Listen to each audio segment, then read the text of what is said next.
Hey Internet, this is David here with the 11th episode of the Let's Talk Weekly podcast. Today is the introduction episode with Leonard, aka DJ Reimei. What did we talk about? Um, what did we talk about? I'm not 100% sure. I know, Just, I know, we welcomed you and all, and like, hey, he's here. well, yeah, I suppose we had to do that, but I'm not sure Yeah. if we did anything else important. But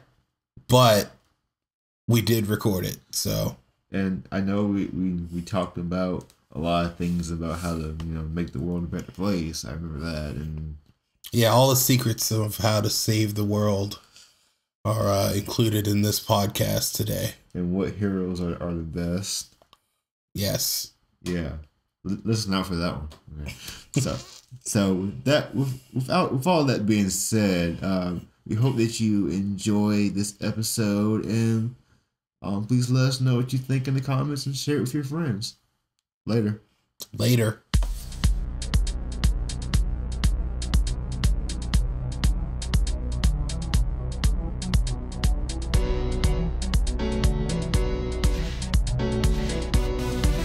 Welcome to the Let's Talk With Me podcast.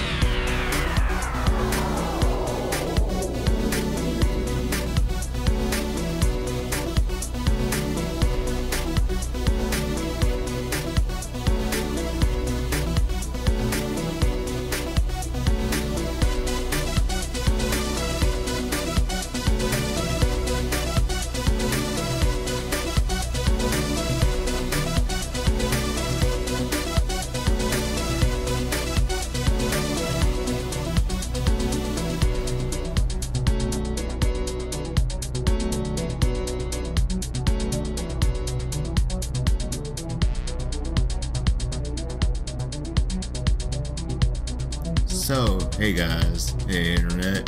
Today is the big day. It's the introduction. It's been a long time coming of our show's first host with Leonard, aka DJ Reimei. Welcome, Leonard. Hey, how's it going? Great, great.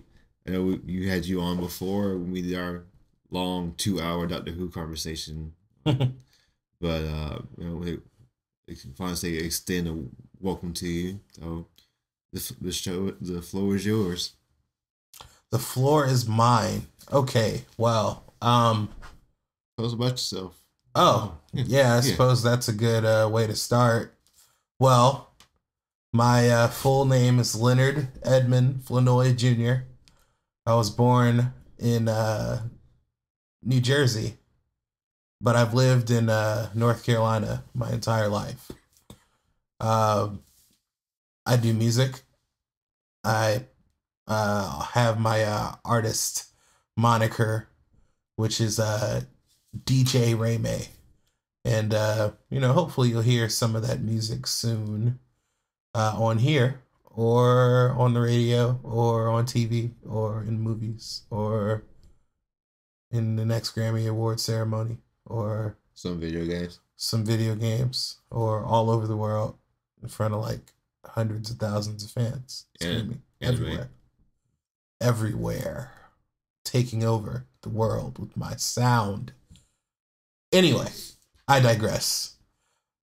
Also, I'm an avid video game player, so I can talk about anything from platformers like your Mario's, things like that, to the really big budget action games like Uncharted, Call of Duties. I've dabbled in even sports games, NBA 2K, Madden, things like that. You name it. If I haven't played it, I'm probably going to in the next year. So, I'm pretty up to date on things like that. Cool. Well, with this podcast being like still kind of a little on the ground or a little bit above the ground now, a few years running, what are some ideas that you would want to have to, do your own shows and interview your own people? Oh yeah, a lot of different show segments, interviews. We can start doing some news stories. some actual pieces, that we edit, put together to kind of make it a little more NPR-ish, kind of get people clicking for, those people who may not want to listen to a whole podcast, but just want to, get a little glimpse of a story that we may be talking about. And then, having those little nuggets of material and things for people to click on, it'll give us things to talk about more in our podcasts. So that's something that we should definitely work towards doing in the near future with Let's Talk Weekly. Because I think with some of those, like, we can still have like our full-fledged conversation, or conversations, but in some cases, just take little chunks of it, or the 5 or 10 minutes or chunks, package those little small episodes, and if you want to hear the full one, let us know. Or if you want to hear the full one, we'll have it posted. But if you only have like that 10-minute break at work or something, hear something small, you can hear that. Yeah, give you a snippet, a segment. To always share with your friends. A morsel, if you will. But growing up, did you travel, live around the world any? I've been to Japan. I went to Japan about 13 years ago, and it was incredible. I was like 12 years old, but that was me right at the cusp of my discovering my identity, and what a great place to see in the midst of doing that, just trees everywhere, farmland, the constant smell of like seawater, in the major cities. You could just tell that there was a bunch of history everywhere, temples and stone walls and cherry blossom forests and things like that, just everywhere. It was beautiful. And the Japanese, from my experience, they were just so friendly, and so it's the word I'm looking for. They were very welcoming to me, and I think that that's something that we as a people should work towards doing more to help the people that come here to visit from other nations feel more comfortable, is work on being more open with each other. I agree. We don't look at somebody who could be wanting to ask questions, but we look at people like, what's their problem? Mm-hmm. A little bit more accepting, like, hey, can I help you? You need something? Yeah, exactly. It's a really big deal to be able to talk to somebody and be able to help them figure out something. We're taught things, we're taught different bits of information, and we're given knowledge in order to share it. We're not given knowledge to keep it. So in those kind of situations, that's our time to shine, and we need to focus on making that light shine brighter. I agree. Yeah. Okay.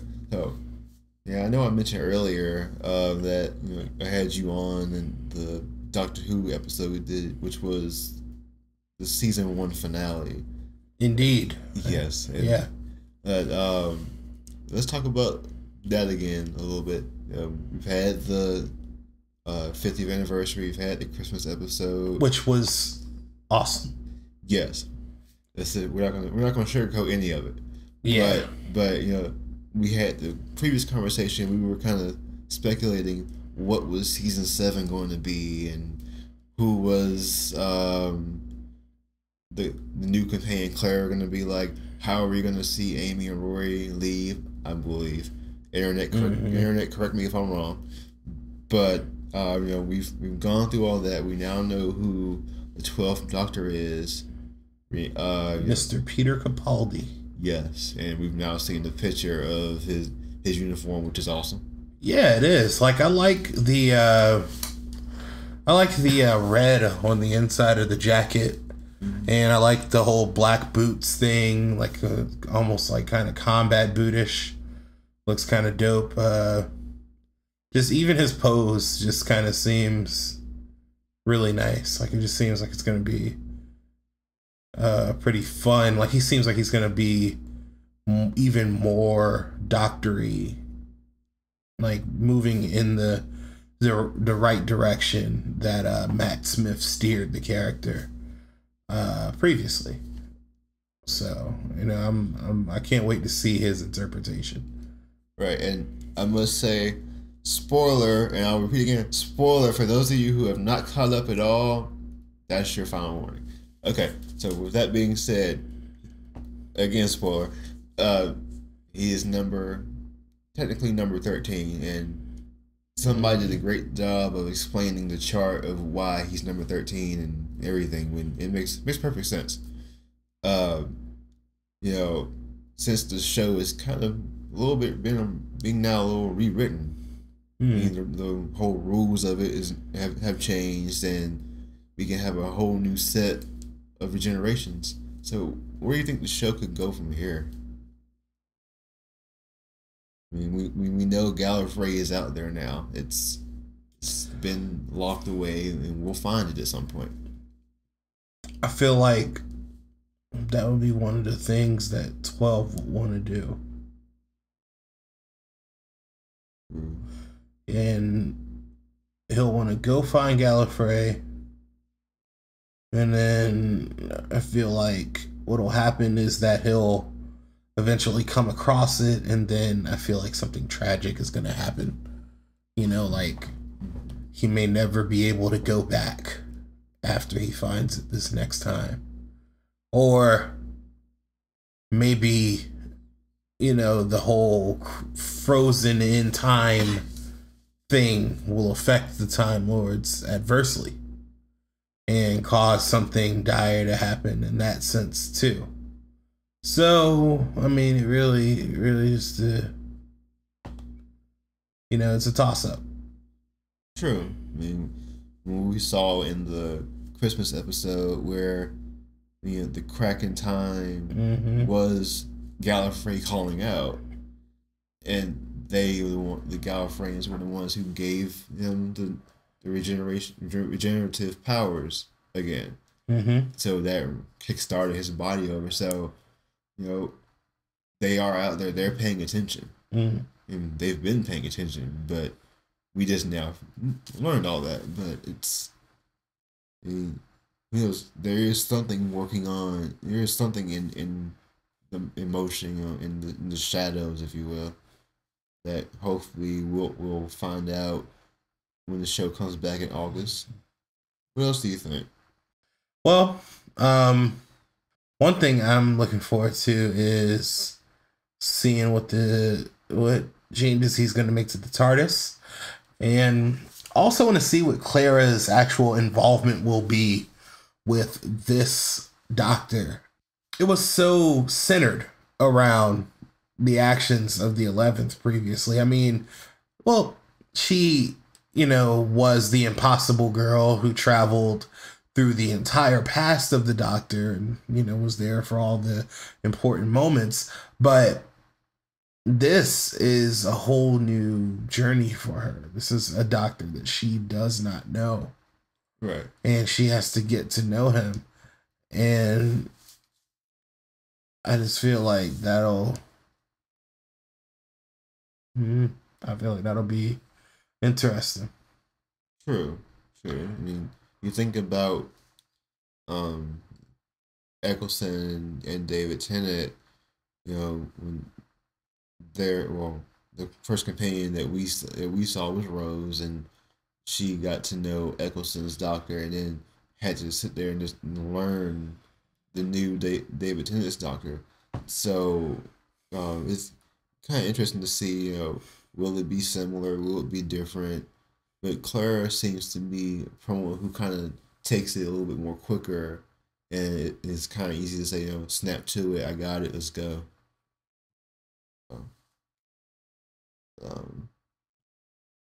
What else do you have to say? What else do you think about that? Well, yeah, I mean, I'm not sure. I mean, I feel like the bases are pretty much covered with that one. I mean, Doctor Who is just it's always been full of surprises, especially as the seasons progress. It just seems like they always take it to new, exciting levels. I mean, I definitely want to see some of the little side adventures and things like that, but the ones that I'm really looking forward to seeing are this actual plot of the season. Right. Finding out what the season actually is about. That's what I'm waiting for. Right. We know the first episode is going to be the whole, okay, great, we're going to figure out him, what's going to separate him from the previous ones. And I know by the end of the episode, we're going to be on board just like we've always been. But switching gears, if you will, I know we talked about gaming earlier. What were some things that led to you being interested in gaming? Well, as far as gaming is concerned, I mean, I'm a pretty big PlayStation gamer, and I collect as well, and my collection has recently reached about 200 games, about 200 games, physical, non-greatest hits titles, booklet, case, all intact. It's something I pride myself on. It's like having everything in as close to mint condition as possible, and being able to have people come over and check out my games, look at my bookshelf, and see something that they might be interested in, and being able to just talk to them about it. It's always been a really really great pastime of mine. Is just like trying to learn my way with it. Do you think this will be like a lifetime passion of yours, or has it become a lifetime passion? It is. I think that without gaming, it would be hard for me to have even come to any kind of idea of what the things that I want to do with my life were. Like, it was because of songs from, the old consoles, like your, Genesis and, NES and stuff, where I was listening to the music, on like your Sonics and your Vector Mans and Streets of Rage and all of those games. Just the music created specifically for the game. And for me, I was like, I can make music like that. Or I want to, at least. I want to try. And I've been doing music ever since that day. Yeah, there was a site called ocremix.org on the internet.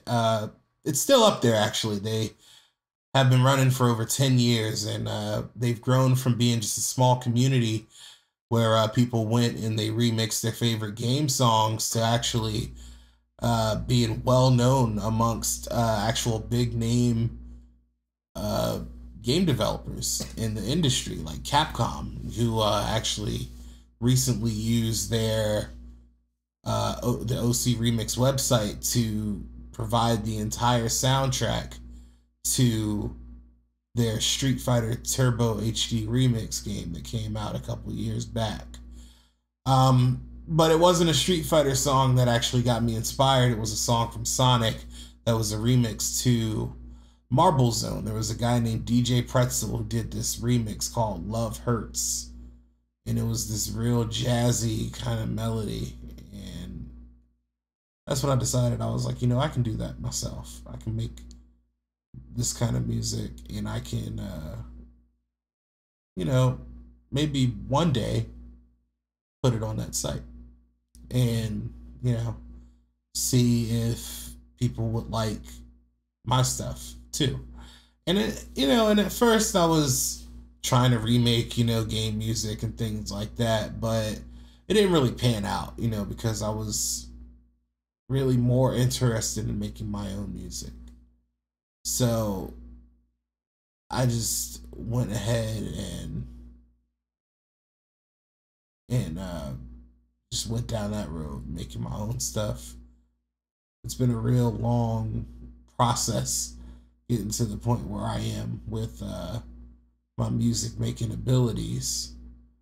But I'm very thankful to that website and that especially that song for making me want to do it at all.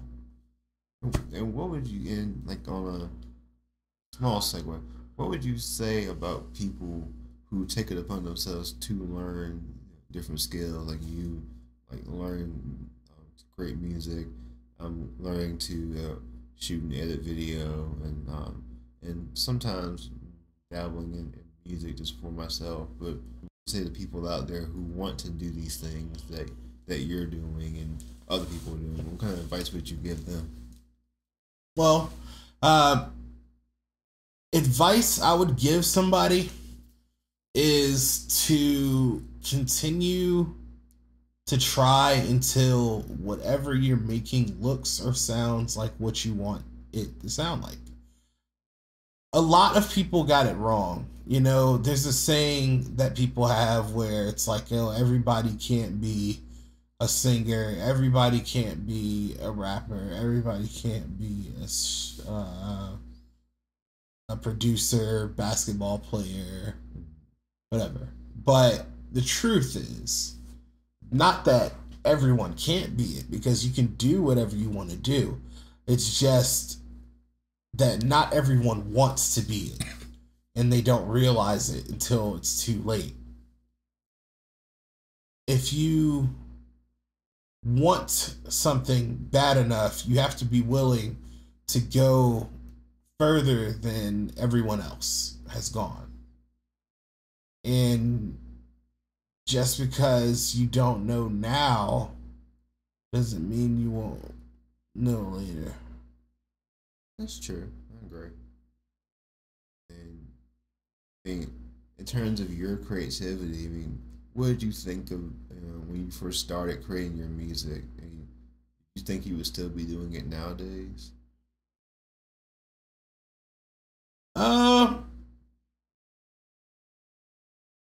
I figured I would. I figured I would be doing it nowadays, but like the reception that I've gotten from my music, I never thought that I would get that. I mean, when I first started doing music, I didn't know what people were going to think. So, in knowing that, I had to get to a point in which I wasn't making my music for other people. I was making it for the sheer enjoyment of myself and making songs that I liked listening to, or songs that, hey, maybe there's not a song like this on the radio, or I haven't found a song like this on my on a video game or a movie or anything. Like there's no song like the one I make that I can reference. So I'm gonna make it. And I think that's always really cool. Would you say that, in doing this um, endeavor or process, that you took the proverbial leap of faith? Definitely. I think in any lifetime, there are always going to be the people who figure that whether or not you're good at what you're doing, like music wise or anything, they're going to rather you take a route of something that's a little more secure, like, I don't know, a businessman or of some sort, things like that.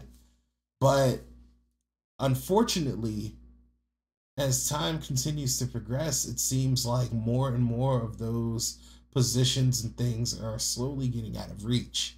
And so in our generation more than ever, it seems like now's the time to chase your dreams, to really pursue whatever it is that you want to do, because if you're trying to take the safe route that your parents told you about, you may end up worse off. So, yeah, I think it's a leap of faith. I think that this whole project I'm working on right now is going to be a huge leap of faith. Putting it out is definitely going to be a leap of faith. I don't even know if people are going to like it, but I'm willing to see what happens. Yes, cliche saying Rome wasn't built in a day, and it's true. I mean, I think our world has come a long way from the days of, you know, you were told that grow up, you get old, when you get of age, you're gonna go to school, get a degree, get a job, have a family, have kids, and that cycle. Mm-hmm. Sure, we're still kind of on that same cycle, but the whole you're gonna go get a job, a 9 to 5. I feel like that's kind of changed, Yeah. and I think and something I've kind of thought every year, when it comes to stuff like music and movies, it's like, oh, what can top this thing that we just had, like the Avengers in 2012. It's like, oh, what else can top this? Or when certain songs came out or come out, I listened to CDs in 2005 or six. And some artists, I was like, wow, I didn't think a song like that could come out. And I think, what else can come out next? Yes, each day something new will happen, something new will come out. But it always kind of surprises me that, people will take these leaps of faith. And I have some other friends who are artists, and, you know, Mm-hmm. like, people probably told them the same thing of, maybe you should just stay in school and get your degree, and don't worry about doing that because you can't make it. But people will make it. You have to tell the doubters or the haters, if you will, that stop it. I'm going to ignore you. I'm just going to follow my dream, and I'm going to stay on my path.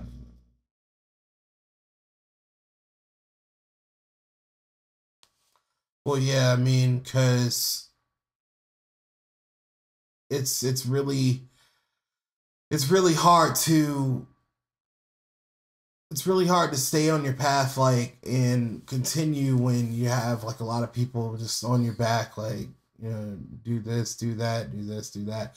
And like I said, we don't really have as many choices, as far as job security and economic security and things like that our parents had, the grandparents had. So it's like, you know, if you're going to struggle anyway, you might as well struggle doing what you love before you have the easy life doing something you hate. Right? Because you think about like a lot of big companies like McDonald's, Google, Apple, if you will. None of them got started because someone said you should go start this, or maybe they did, but people had to put the hard work, the sweat, tears, and people telling them, "Oh, yeah, you just can't do this. You better stop it." But they never let the doubt stop them. And I feel like, as people who are coming of age now, in high school or even elementary school, they have these grandiose ideas, and they shouldn't let people stop them because they could become the next big inventor, or they'd be the person that perfects the flying car that we should have nowadays. But or someone builds that skyscraper that the Jetsons live in. But it's everyone has their ideas, and people should be able to spend more time to say, let's encourage our youth, let's encourage people of today to do better. Let's just encourage everybody instead of saying, you there, go stay in your place and just be like everybody following that line. I know we got on a soapbox here for a moment, but it's all right. Sometimes some things do need to be said. Oh yeah, definitely. I mean, choice in following your dreams is important. I think that if more kids came out of elementary school, preschool, and they weren't taught anything but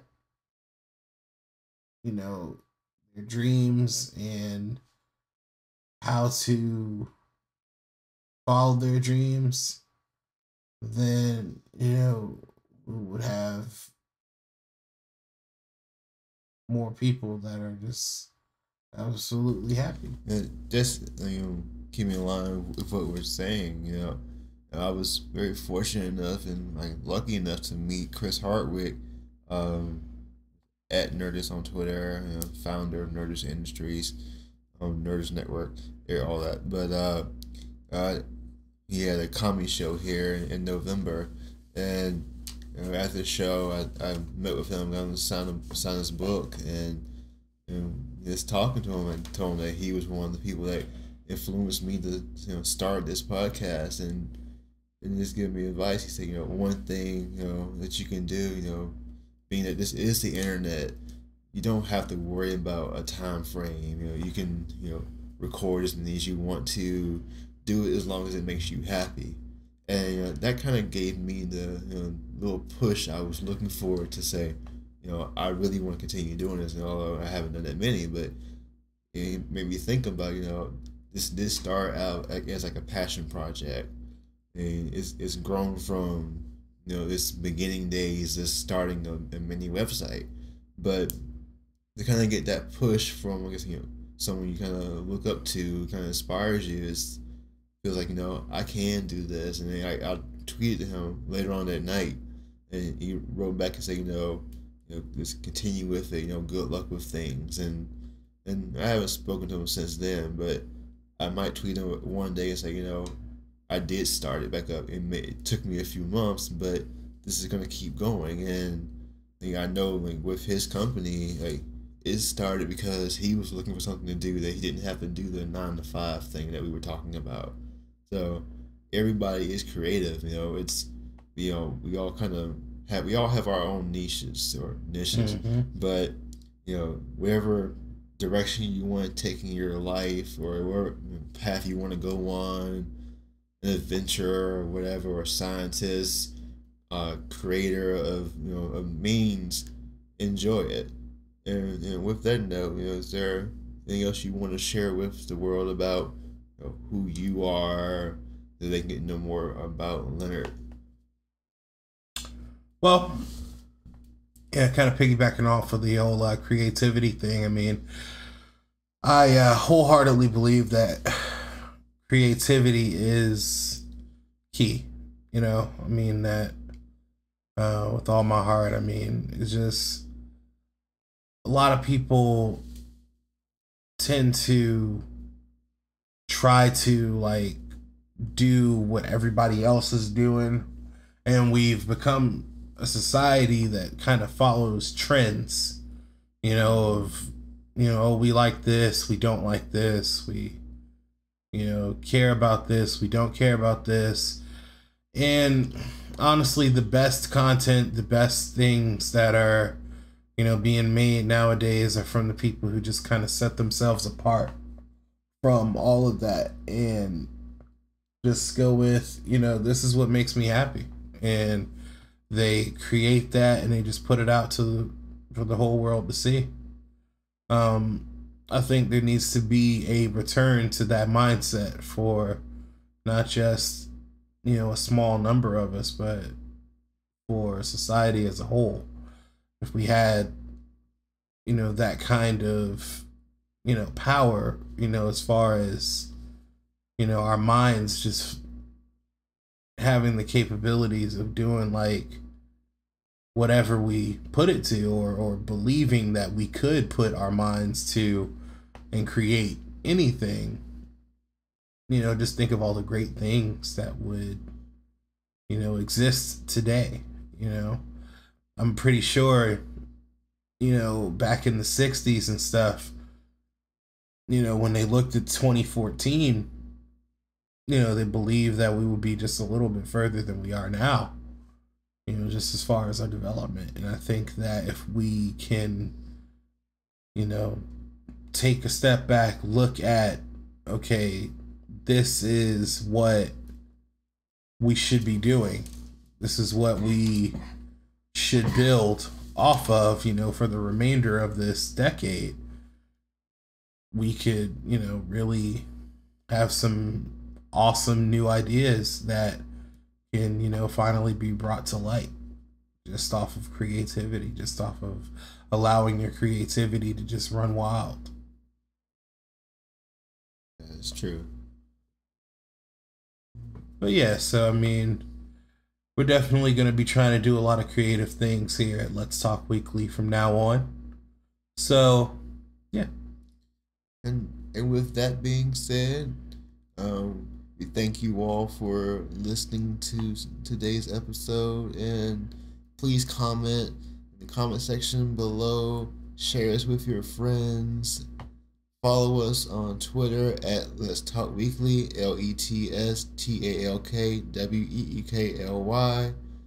You want to share your Twitter handle? My Twitter handle is DJ_Reimei, which is spelled DJ_REIMEI. And you can hit me up there, or you can hit me up on Facebook. My name, Leonard E. Flanoy Jr. I'm on there as well.